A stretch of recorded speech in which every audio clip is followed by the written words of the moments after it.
3 days of possibility of rain. We need the rain, but not everybody's happy about it, especially people in areas that are prone to flooding. That's right. The night team's Lee Waldman went to a mobile home park on the southwest side where people are telling her that they're just ready to pack it up and go. Gotta get out of the canoe. Yeah. It's horrible. It's a mess.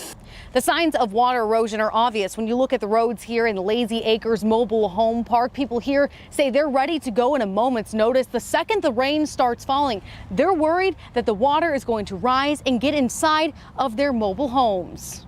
Adrian Enzwalda has been here for 2 years. He tells me the front of their mobile home park is the worst. The only problem, like I said, is up front because there's nowhere the water to go and it just stays there. There's no drainage around here. We were in the mobile home park just as the rain was starting. This video from last July shows just how high the water can get in the area. Other people living here who didn't want to go on camera say they're ready to leave if the water rises.